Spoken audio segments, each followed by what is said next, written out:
Let's jump right into it. All right. Come on, let's jump right into it. Let's go.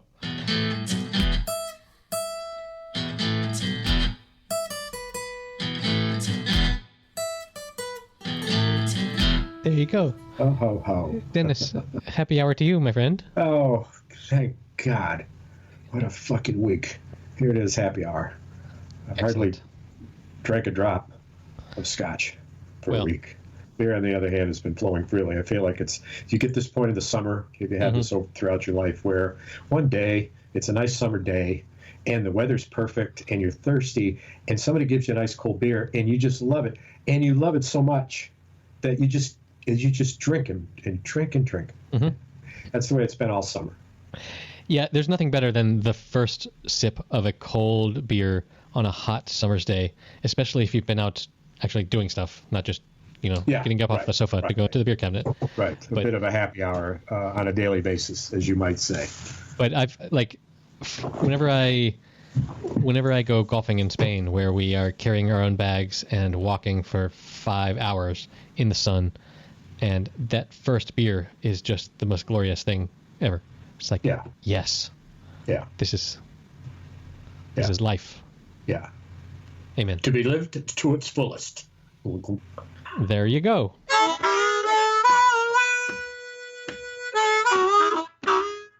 I was flicking through HBO, the movies, 444 movies, and clicking, and I see The Prairie Home Companion.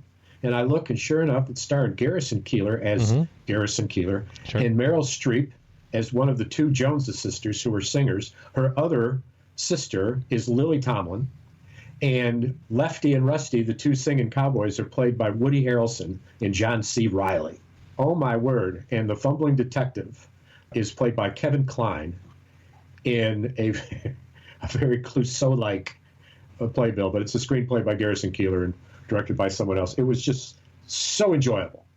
And to see these fine actors collaborate is truly an ensemble kind of deal. And to see the guts of the Prairie Home Companion, and they had in the movie as a major musical character is the fella who does all of the imitations, all of the bird calls and the animal calls and all those things. So he's in the show. So you get to see what he does to make the noises of everything that in these stories they tell. He punctuates it. Are you familiar with it? You're not? Yes. No, I'm familiar with the Prairie Home Companion. Right. And where so, all the children are above average. So he's in the movie, and it's just fascinating to see it. It runs like almost like a documentary in some respects. So it's fun. Nice.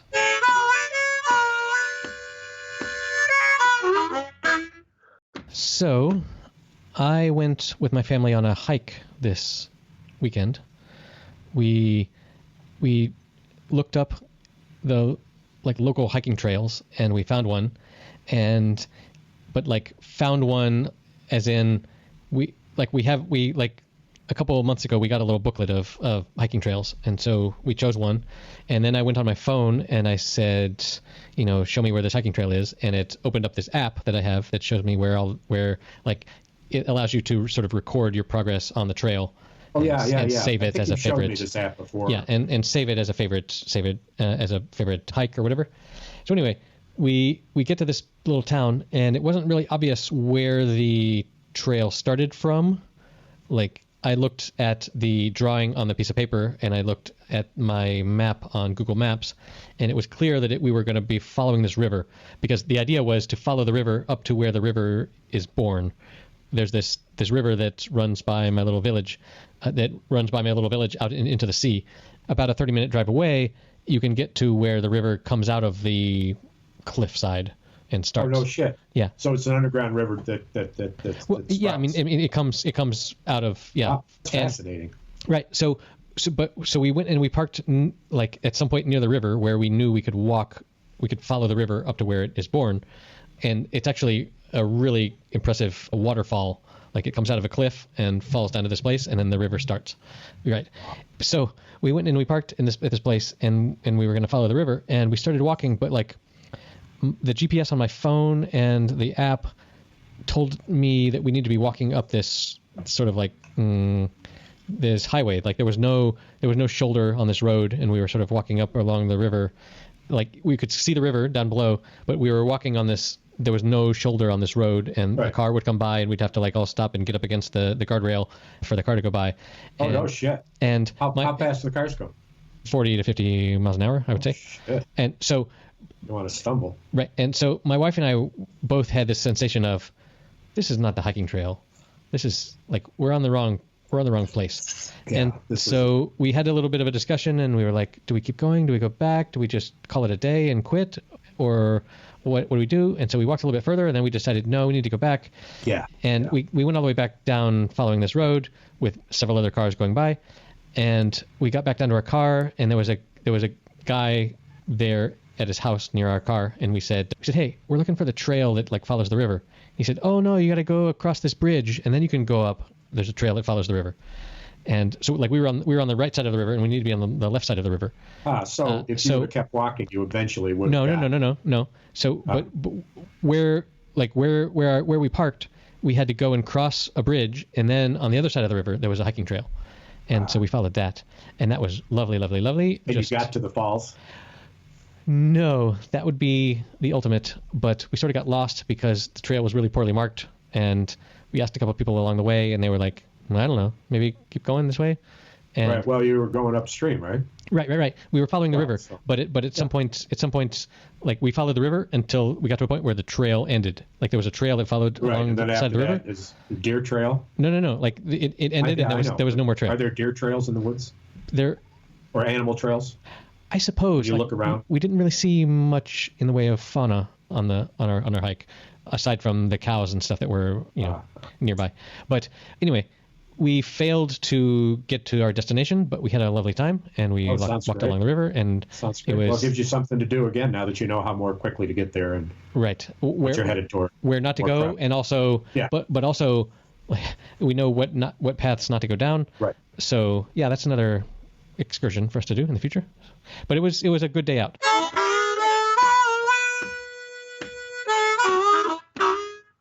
We did 2 walks of note, one which you may or may not have heard last week, but we went, no, you didn't. We went to the lake and looked at the weather report, and it looked like there might be a little bit of rain in the morning, but we got to the lake a little later than we wanted and parked our car at the end of the trail, right on the lake, and plan was to walk 2.5 miles upstream, up toward our place, and then walk back and have breakfast.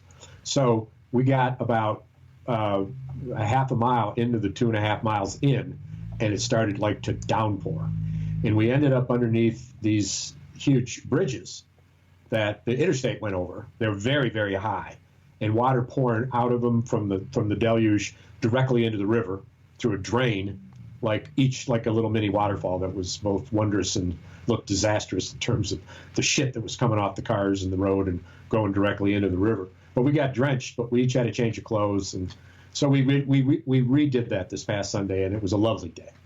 And we went all the way up and back, and then had a fine breakfast on a ship called the Idler in South Haven, where you sit on the ship that's now docked permanently. And I think maybe it's a double entendre. Maybe like somebody might want to go there and have a drink and be idle there.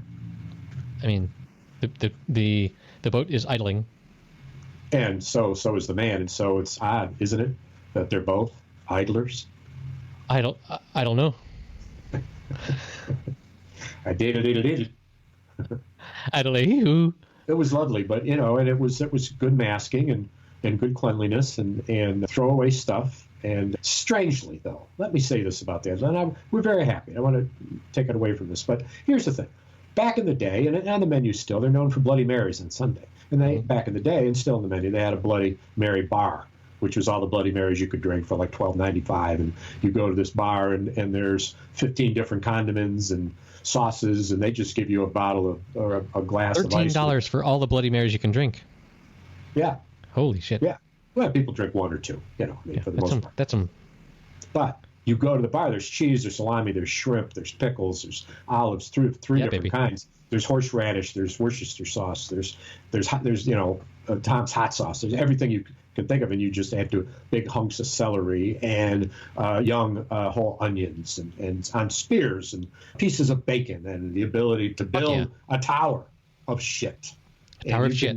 Google this image of the world's wildest Bloody Marys, not to go overboard. I've seen those. But anyway, I'm at the place. I would say, oh, I know you don't have the Bloody Mary bar, but I'll have the Chum, a poorly named Bloody Mary. Not whoever thinks that Chum is fine. Well, what Chum is cut up guts of fish that you use to attract fucking sharks. Throw.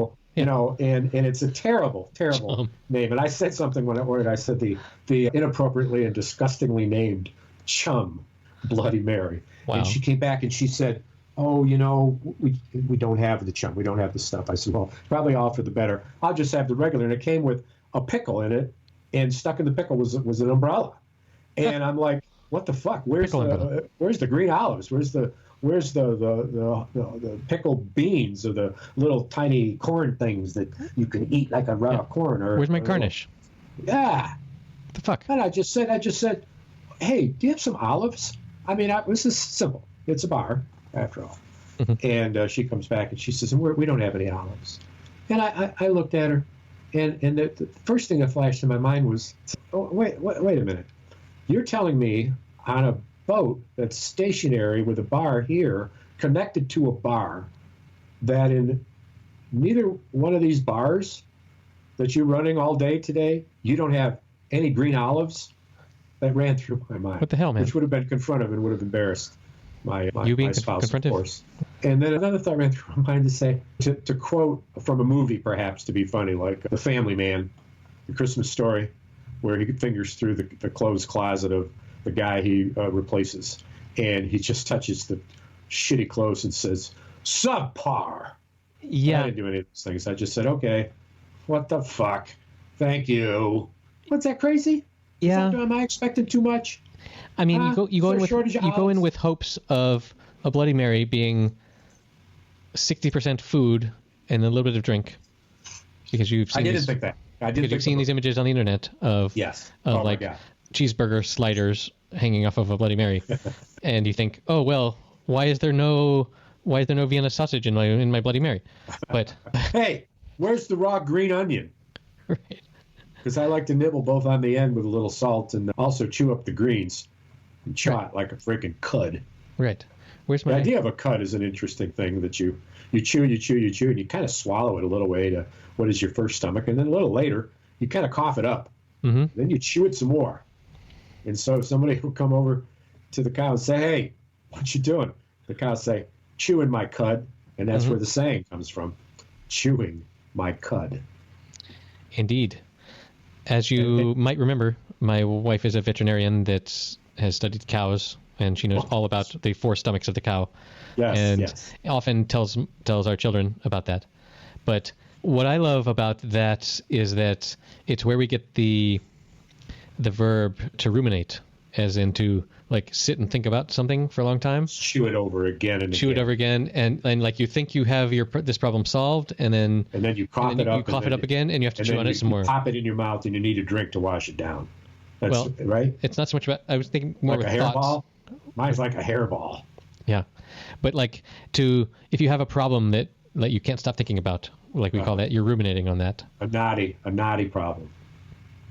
Not a naughty problem. Naughty. Could be. Like there's many knots.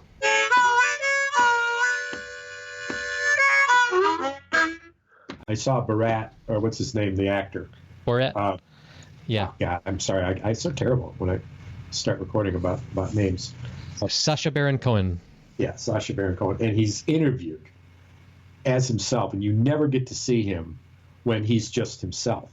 And he's telling stories about some of the stuff that he's done, and it's so outrageous. And the danger he's been in. So funny again, but so different for him to say, and so much of it, he doesn't know what he's going to do. I mean, he just does it, and the reaction is this or that. But oh man, there's some wild stuff that he does. Yeah, I've seen. I think maybe he gave a talk, maybe a TED talk or something. This will be in the show notes. Masters on Comedy. Maybe we are up to episode 70. This will be at happyhour.fm/070. Yeah, so I've definitely seen an interview with him or a talk that he gave talking about how... Amy Poehler was the guest in the one I saw. Possibly, yeah. Which was funny, too, because she's funny. Of course, she's the best.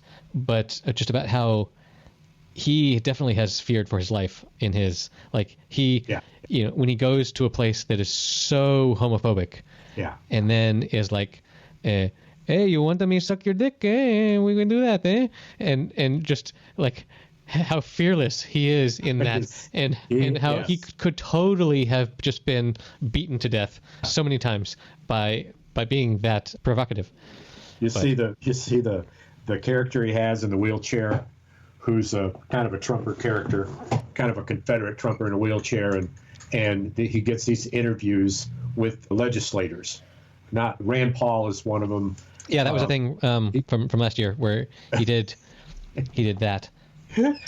Oh, and who else was tried very hard with him, and very thoughtful with him, and tried to talk him through the stuff. He was with John McCain at one point, and John McCain realized that he was just fucking with him and said, "Okay, I'm leaving." Yeah. I didn't see John McCain's. Would have been interesting. God, don't we miss John McCain? Yeah, we do. I loved him.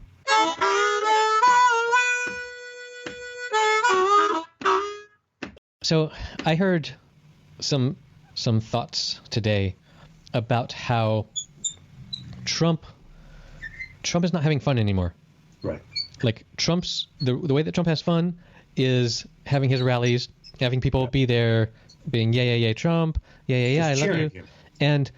But it's very, very likely that he's had his last rally, because the rallies aren't going to, with the COVID thing, they're not going to happen anymore. No, and things are getting worse in the U.S. Right. In 38 states. And apparently he's had a change of heart, because his advisors have told him that, oh no, actually it's the red state people that are dying now, not just the blue state people. And so now he's like taking COVID seriously, because it's his supporters that are dying rather than urban center, rather than the liberal elites who, fuck them, they can die. But like he's like, the Republican convention has been canceled because, like, unlike rallies where he is filling the seats with people that love him, the Republican convention, you have to actually fill the seats with people with some intelligence, and that's not going to happen. So they've canceled. Yeah. The pundits that I was listening to said, like, he's not having fun anymore, and and he might just quit. But the only thing keeping him from quitting is the fact that New York might put him in jail, because as soon as he steps down. Right. Exactly. Except that, of course, he should resign, because then Michael Pence will pull a Gerald Ford to Richard Nixon and pardon him. And as soon as that happens, then he's free and clear. Is that the spin that you had heard, or is no? I had not thought that all the way through, but yeah, that is totally. If he just loses and walks away, he's done, because Biden isn't going to pardon him, obviously, and so that's the only way for him to get out of it. And what we understand, well, Biden might pardon him, because what New York State has, what the U.S. attorney has, is everything we know that they should have. So listen to James Carville, who you can Google quickly and find saying this. It's been streamed a little bit. And, of course, he just wants to taunt Trump. But he said, rather than face the proof of a tsunami of a defeat and become the biggest defeat in the history of the republic, that to avoid that he would resign. Not to mention, of course, being immediately indicted, convicted, and sent to fucking prison for what essentially might be called, I don't know, maybe, high crimes and misdemeanors, felony, tax evasion, lying to the IRS. We've seen the tax forms. Yeah. I've seen. There aren't a lot of people of his stature that end up actually in jail. How about Jared Kushner's dad? Yeah. And was he president of the United States? Yeah.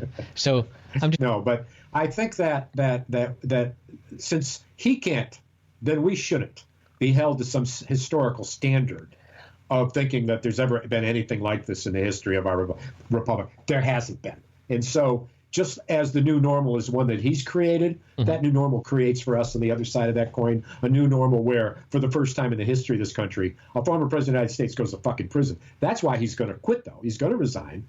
Pence will become the nominee, and it will excite the fuck out of the Republican Party. And it all depends when they're going to announce it. If they don't announce it by the convention, but can Trump's ego? Can his ego be controlled by his fucking pea brain? His fucking pea brain. So this the people that I heard talk about this had read, apparently there's a book out by Mary Trump or some his cousin, niece. his niece, who talks about what their family life was like. And basically it's just as you would imagine. It's total abusive neglect that would produce someone like Donald. Staged. Yeah. And so it's like, when would you, because already we're within 100 days of the election day.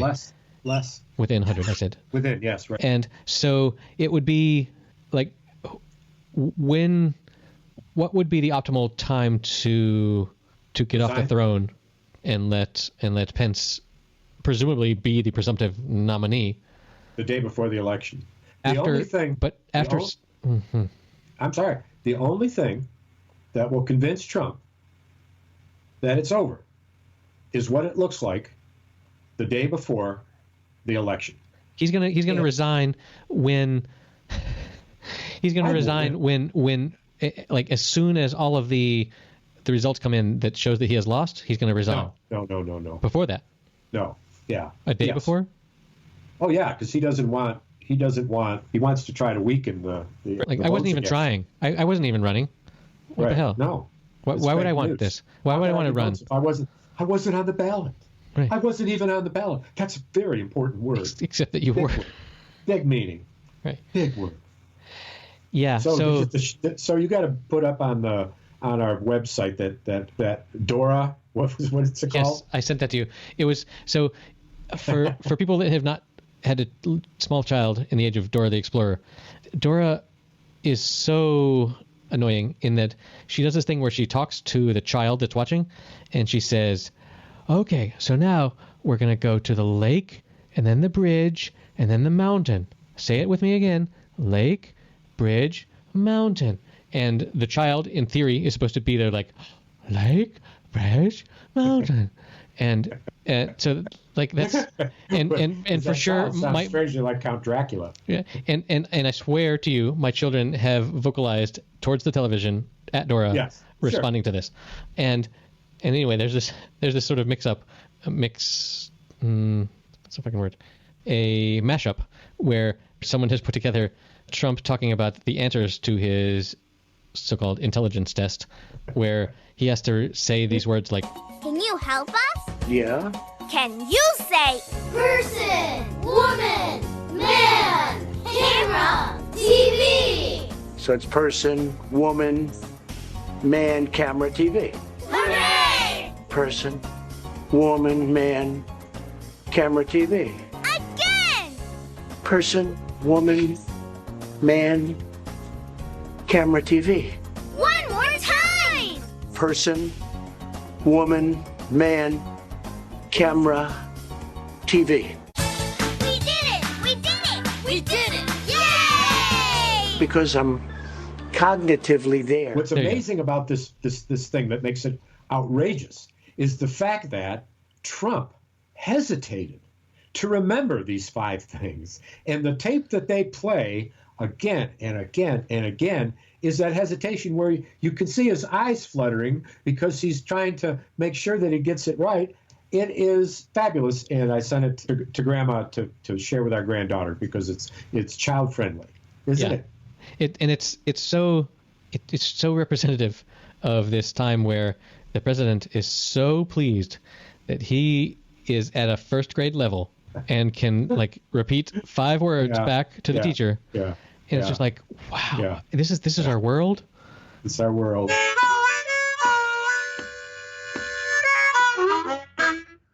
Speaking of otherworldly, you and I exchanged some communications about monster movies.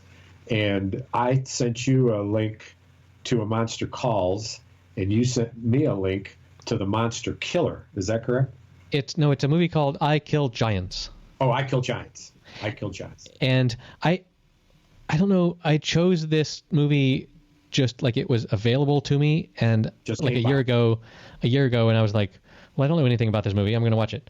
And normally I'm not a big fan of paranormal or a paranormal superhero fantasy This is more stuff. fantasy. This is more fantasy. But I watched it and it was just really, really good. It's about this girl that lives on the seaside.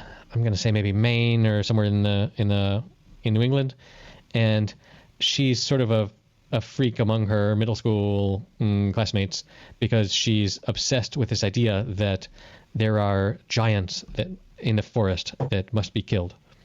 And she sets all of these traps and like spends all of her free time setting these traps and these things to kill these giants that apparently are in the woods, and no one believes her and she has to talk to her guidance counselor or the therapist at her school, and her therapist doesn't believe her. And who is the therapist played by? Do you recall? No, I don't. I can't. We spoke last week about Robin Williams' Academy Award for playing a therapist, which is why I wondered why it flashed as to who did it. I remember a woman, right? Her name is Zoe Saldana. Whoa, she was apparently the lead female thing in Avatar, like in Avatar movies where yes. there was a primary blue woman that was important. Yes. Apparently she played that. Zoe, I love that name. Yes, she is 4 months older than me. So. Huh. Yeah. Anyway, this I Kill Giants movie, it's really kind of cool. Like the way it plays out and the way it's unclear. Like I love movies where it's unclear whether you're seeing the imagination of a character or reality. Which is the blend, of course, they're looking for. Right, and so like I love movies where a character sort of goes insane and you're not sure if what they're seeing is real or not. Right. Well, a monster calls is similar to that. Have you seen it? It's the one you talked about. Not yet. No, I've just saw the Monster Calls thing that you saw. Oh yeah, I just watched it. Okay. I just watched it, and because the child is so heads up, here's to ya. Yeah, throw it down now. Throw it back. Throw it back, Jack. You're the Monster Call movie thing that you sent. It's like a thing where the child can like control the monster by moving his own body. Is that true? No. It's about a boy. You know this from the trailer, so it's not a spoiler. Who is bullied at school, and his mother is dying, and is an artist, a young aspiring artist, very creative, and as he is alone so much and taking care of his own self because his mother's so sick, doing his own laundry, getting to school. He's about 12 years old probably, and you can understand why he envisions a monster who is a live version of a tree that he literally sees outside his window up the hill where there's a stone church next to the tree. And his nightmare is about the church falling and creating a hole in the earth. And he is trying to save his mother. And the monster played in oh my God, Liam Neeson is he's in the tree's face in character, but he also is the grandfather of the child, and you only know that if you recognize him in pictures that flash on the screen for no more than a second or two. Mm-hmm. That it's the grandfather, and he's in the credits as the monster, and it doesn't say anything about him in the credits as the grandfather, but in fact that's him in the picture. So he's the dying woman's daddy, and it is because you can understand the conjuring in that pain. Yes. Of such a place to go in a dream state, in awakening state, and the feeling as a child at that age of a gut in your stomach that you wake up every morning and you can't fucking believe what's happened to your life. And so you go to these places. Yep. And so it's that in this case though, unlike what you said about you don't know the difference, but you know that it's all in the mind of the child. But nonetheless, it doesn't make it any less real because of your compassion for why the child is there, and the special effects are so fucking astounding. And it's you haven't seen it. I think you will. Can I see yours? This parallels like this parallels so closely to the I Kill Giants movie, and I would say that they had copied it, but they were a year before. The Monster Calls is 2016. It's not a unusual story. I'm sure we could go all the way back to Greek literature. Jason and the Argonauts, for example, was all about this shit. You know what I'm saying? But it's still back in the day the best movie of the age for me as a child when I was about 12. When you were 12, the Greek Jason plays, and the Argonauts. right? Because you were 12, I guess, like 3,000 years ago. 1965. Look up Jason and the Argonauts and tell me what year it came out. I was 12 in 1965. Will you watch this? You need to attach a little clip of this because at the time you love this because at the time it was the high end of Technics. It was the most astounding stuff that we had ever seen in our life. What did you guess for the year? Huh? What did you guess for the year? 63. So I was 10. So I found it really interesting. You talked about this Monster Calls movie where the mother is played by Felicity Jones. Oh, yes. And then just today I was listening to a podcast about Rogue One, the Star Wars movie, which stars her. And I had not heard of her before that or really since, but she's pretty freaking amazing. Academy Award level performance for me and the child, actually, who you can link to. He was nominated for the best Louis McDougall, new actor. And in the movie, his name was Connor. What was his last name? Connor. Connor is all it says.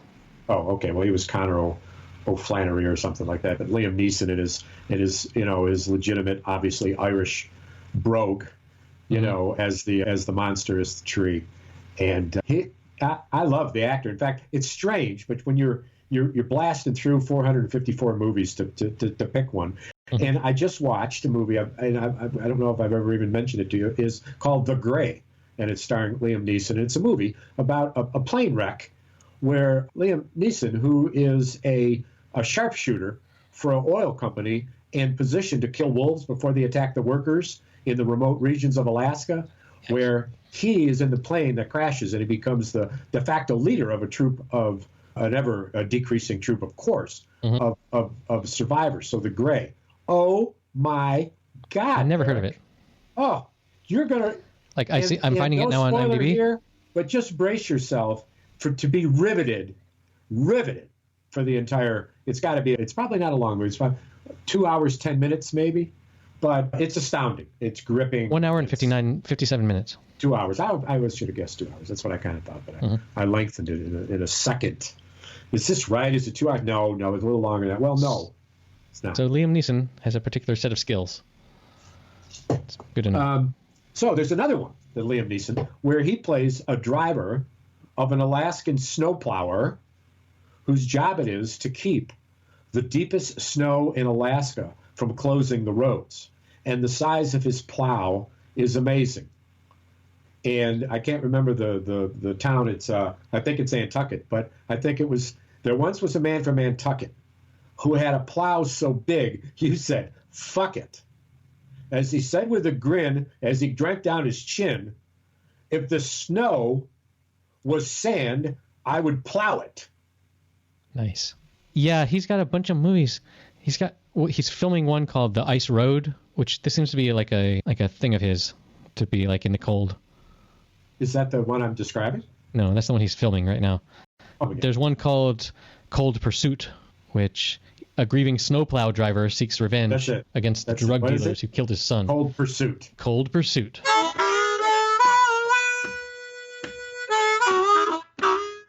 And having been in Alaska in the winter and going over, flying in a 747 in a fully moonlit night and flying so low that in the moonlit night for an hour and a half, you could see the mountains below you.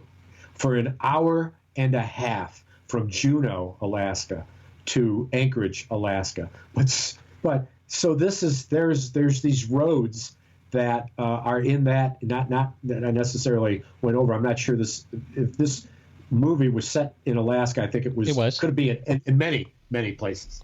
But I went to Chitina, Alaska, and in Chitina, Alaska, I parked in my rental vehicle, which was have you ever heard of a station wagon? A Ram station wagon that's got a Hemi 8 in it that was out there on the road. It's a fucking sports car in a fucking station wagon. It's fucking amazing. They Sweet, only bro. sold it for 2 or 3 years. So you got to link to that because it's fucking amazing. That's what I had. And so I drove, and on the way back, I got a ticket. I was doing 120. He said if I hit a moose, I'd be decapitated. I'd never forget that moment when I realized that it was true. But anyway, I go to Chitina, and I park the vehicle, and my buddy who's off the grid comes to pick me up. And he goes on what used to be a railroad track, a single railroad track that cut a divide through a rock mountain that's like, 72, 75 feet tall, cut right through it, and then goes along a river. And you've got to have big-ass tires because some of the old railroad ties and the rivets are still on this old road. And all along with no guardrail is a river that I without my map, I wouldn't remember the name of it. But do you imagine standing off the side of this road to piss with no guardrail and looking down into the river, a half a mile down into a gorge of a glacial flowing. It's not water, man. It's on the glacier. It's like moving mixture of ice and water that if you were unfortunate enough to be in it, that if you put your hand out in front of you as far as you could, you wouldn't be able to see it because it's mixed with dirt and it's mixed with ice and your it's piss? mixed with sludge. What? Yeah, well, my stream wasn't enough to get down a fucking half mile, but thank you for the idea. Oh, I'm just visualizing for our listener. Well, so ballyhoo. Dennis, the half-mile pisser. Yeah. So I just Googled Hemi-Wagon, and there seems to be a thing from 1964 where people were souping up station wagons as hot rods. This is a Dodge Ram, Yep, Dodge Hemi. Ram station wagon with a Hemi. That's what you'd Google. The Hemi is the name of the engine. It's a very extraordinarily powerful engine. If you find it, you can tell our listeners what the specs are on this Hemi engine, because if you do bring it up, that's what you'll see. But what's remarkable about it is that you can go from fucking 0 to 60 in fucking seconds. In seconds. Because it's a fucking sports car and a station wagon, and a bunch of people. Why would you want that on the ice? Well, no, there's no ice. Well. I got to the ice. Okay. But as I was going north, and then, of course, as I was going south, toward Anchorage, the roads were clear.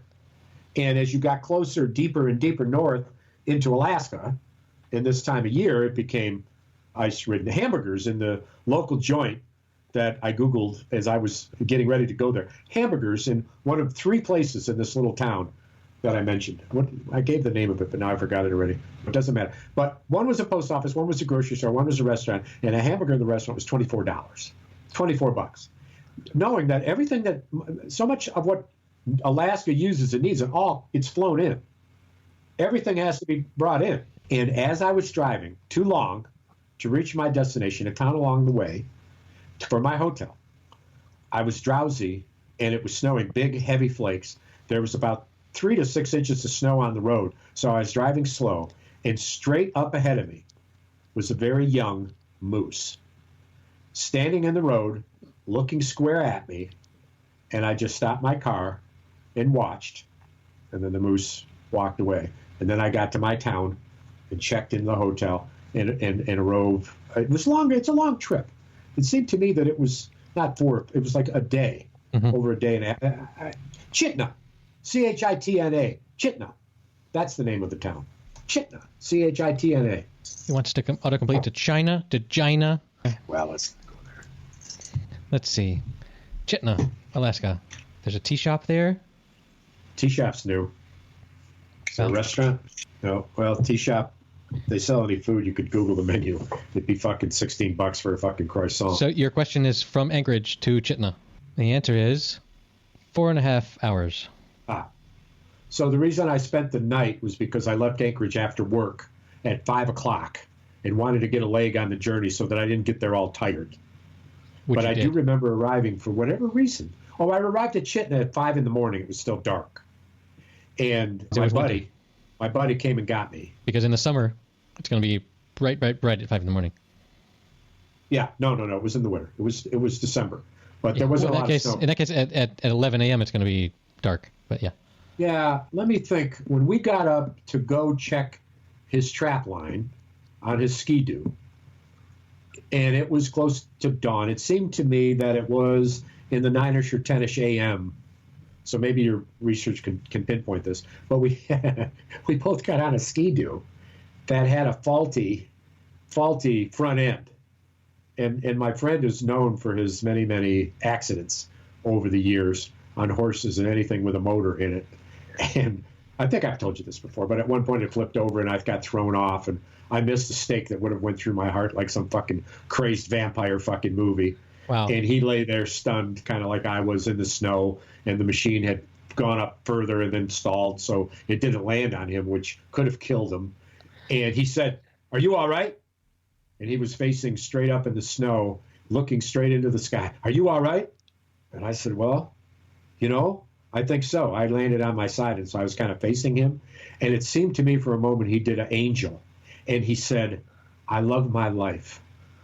Because Amen, what had just happened in the snow and landing and he was somewhat living dangerously, I can imagine. We got to the place and he had baited an area illegally with a piece of dead flesh. And then he mounted a camera that was a motion sensor. And then he recorded it. And then when we got back home, after we checked all the lines, and no animals, some blood, not particularly well done. And he, in fact, had meandered, important for a future story, as to why he fled Alaska. He happened to meander onto state land, cutting down trees of more than 3 inches thick to be able to run his lines way up on the side of a mountain that by the time we got to the top of where the line was, we were thousands of feet above sea level, and I could see for hundreds and hundreds of miles. I could see Russia. But back to the camera. Little did I know, he's showing a black bear coming and ripping the carcass in the thing, and another black bear coming and a wolverine. No. A wolverine. No. 3 or 4 feet wrong. Go green, go white. But anyway, and this motion sensor, and then suddenly the black bear jumps away to run toward the camera, and you actually see the bear's face leap toward the camera in this crazy shot, and then in the frame where the top of the bear's head was at the top of the frame, the black bear, you could see the paws of a grizzly bear standing up on its hind legs. That was 8 foot tall, making that fucking black bear that stood 5.5, 6 feet from paw to ears look like a fucking midget of a beast. Like a teddy bear. I look at him. I look at my buddy and I say, "What the fuck, man? That's where we were? That we're there?" He said, "Oh yeah. Oh yeah." I'm like, and your Ski-Doo broke down 3 times. 3 times. Did we have matches? Where were we, and I will tell you this though, this image, this burning image, and I think got photographs of this, I'm certain I do, of at the top of his line in the mountains in the morning fog, because we went out before dawn. So by the time we got to one part of the line, the morning sun was heating the snow, and so it created the fog. And up in the mountains, the wonderful, just astounding depth of mountains there at the top of that hill. And I thought, you know what? Here's the thing.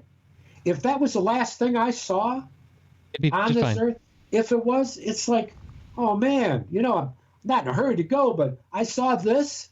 Mm-hmm. I saw this. Amen. Take me home, country roads, to the place, Alaska. Yeah, I see that you drove from Anchorage through Palmer, Sutton Alpine, Glacier View, and then you turned at Glen Allen and went down through Silver Springs and Copper Center. Glen Allen is Willow where Creek. I stayed, at a 76 station that had a hotel. Yeah. And it just, is that 2 hours away from Chitina? Yeah. Because I wanted. And then you went through like Kenny Creek. Yeah. Man, Google Maps is just. So what is the river that from Chitina runs in one direction or the other, but the road that is likely on a Google map will be running along the river from Chitina, out of Chitina, probably north or northeast or west, certainly not south.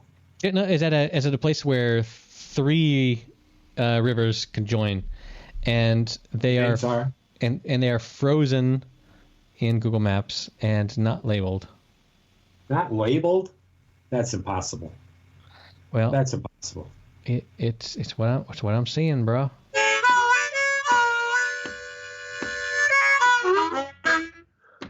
I have a book that was written by fishermen that takes every river, every major river in Alaska, and is called the Fisherman's Highway Bible, and describes to you places where you can park in Alaska on a main road and walk a workable distance to fly fish for some of the world's most prolific and fighting fresh river trout and salmon.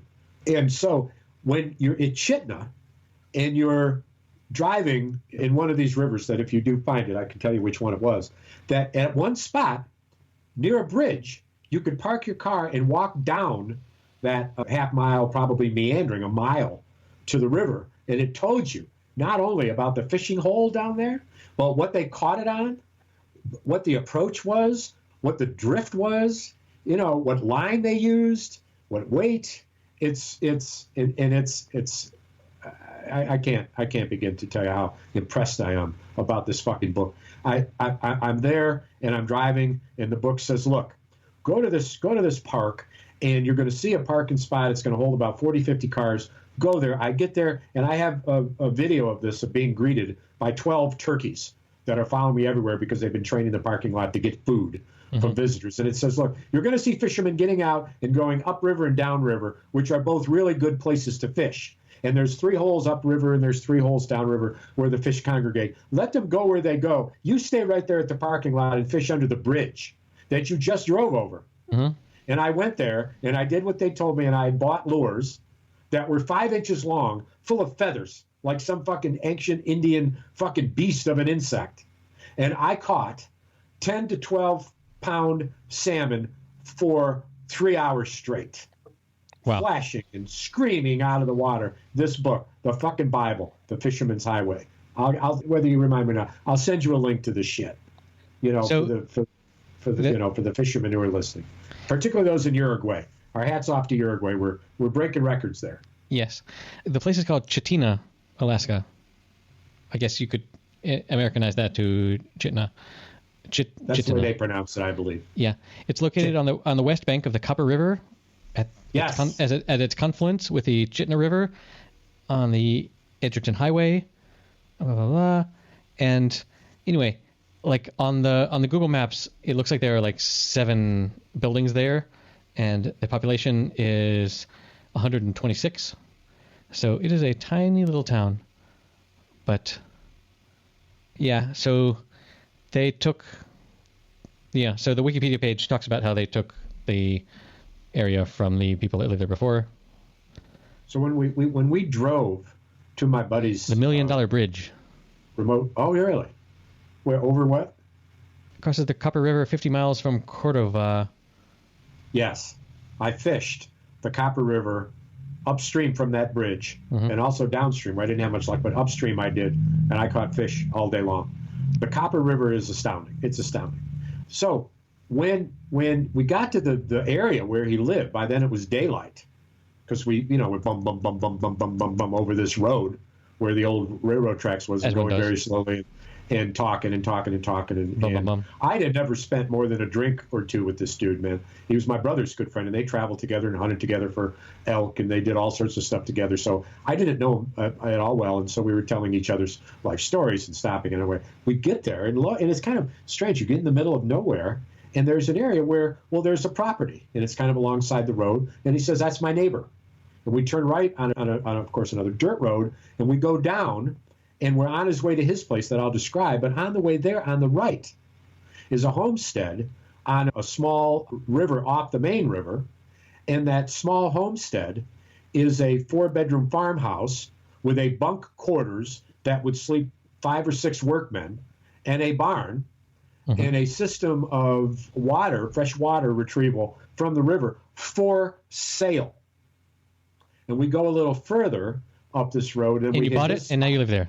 Oh, if I could have. But what do you do when you're there? You gotta. This is it. This is what you do. Damn it, Dennis. You live. You just make sure it's for sale. I get to my buddy's house, and he's got a freezer, and it's unplugged because it's out on the porch now because it's winter. It's fucking and freezing. He says, "Oh, I'm gonna splurge tonight." And I said, "Why's that?" And he said, "Well, when we have dinner, I have enough pizza to get me through the winter with one piece of pizza per dinner. And I allow for one extra piece of pizza twice. And we're about to use up both of those opportunities, and we're going to have 2 pieces of pizza. Splurging. And I'm also going to thaw out the salmon that I caught in my net, that I was allowed to take 36 salmon in a net that was 6 to 8 feet across, standing on rocks in a river, raging. Mm-hmm. And if more than 2 of these salmon got in your net, it would fucking pull you into the water. Wow. This is what he was allowed to do because he was a homesteader. And he smoked it, and he froze it, and he made it into jerky. And every night he looked at his gauges. He was a statistician. He looked at his gauges. He said, I'm going to have to give us enough power to get through the night. He pulls the cord outside of or inside of his little generator. He runs it for exactly 24 minutes. It recharges the batteries that charged all day from the sun. And he says, okay, and then before you go to bed, you take a dump or whatever. You get up in the morning, you take a dump. You go into his toilet. And after you take a dump in his organic toilet, you take from the tray that's there 2 huge shovel, big little handheld shovelfuls of stuff that will increase the deterioration rate of the feces and push it outside and grabbing what heat there is for the house. Totally. And it was a 6-sided house. And so there was hexagon. And so there I sat in the 6-sided house, having eaten my second piece of pizza, which I thought was on the sparse side, being used, of course, to eating the entire fucking pizza. Right. A 6-sided pizza by myself and 3 beers. Are you kidding me? And anyway, eating the unbelievable smoked salmon that he had frozen, that he didn't freeze it. You don't have to freeze it because it's smoked. It was packaged. And showing me the pictures on his computer of the fucking grizzly bear and these black bears. And he made it, in order to see it, because it takes hours of film, he sped it up so that it was like this crazy speed. And when the animals came up on the screen, of course, they were moving, like the Crazy bears. Earliest cartoons on index cards, right? And it was fascinating, man. And what the dude was he just did it, man. He did it for over 2.5 years. He had this thing that goes into the stream, and it was a big hose, and the hose hooked up to this carburetor of a truck, big carburetor that has a flap. You know what a carburetor looks like? It has a flap that the gas comes out of. It was hooked to another carburetor. And when those 2 carburetors, when the river flowed, the water flowed, it hit the carburetor, it hit the trap door, doubled the speed and the force of the water from the river, hit another trap door, which doubled it again and allowed you to push the water uphill from a stream with no electric, mechanical, solar, anything, all done by 2 carburetors tied together. If you do this with large enough carburetors and the water source is moving fast enough, I've seen it, so that you can go nearly straight uphill to water your garden with absolutely no gasoline or anything. So this is what the dude had, man. Batteries charged, stats every day, logs, 2.5 years, had a dog. He was interviewed. You Google him. He was on a pilot of a man and his dog in the wilderness, and about his best friend, the dog. It's heartwarming. There's only one Google result for that search, for sure. Man, dog, wilderness. Man, dog, wilderness, camera, TV.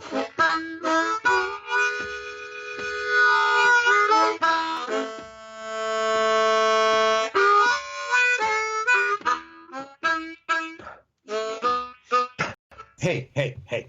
What is do something for me. Bring up the cover of the Crosby, Stills, Nash song that I sent you. Bring it up. Several.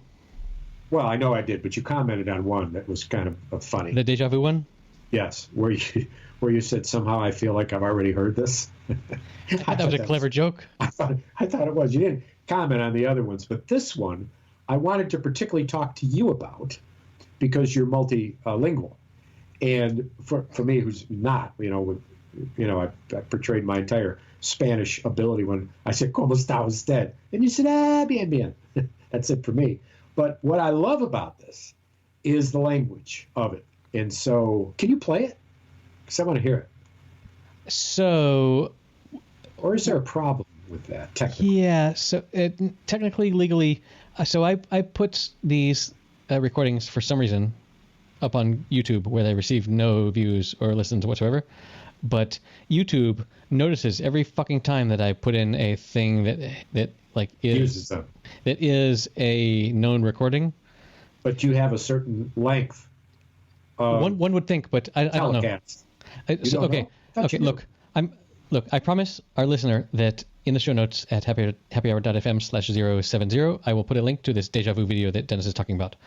But It's just a soundtrack. yeah, okay. But I also wanted to talk briefly before we go about this Niagara Falls photo that I sent you. Oh, send it to me now. Let me look at it. I'm not sure. I will describe it and you will understand.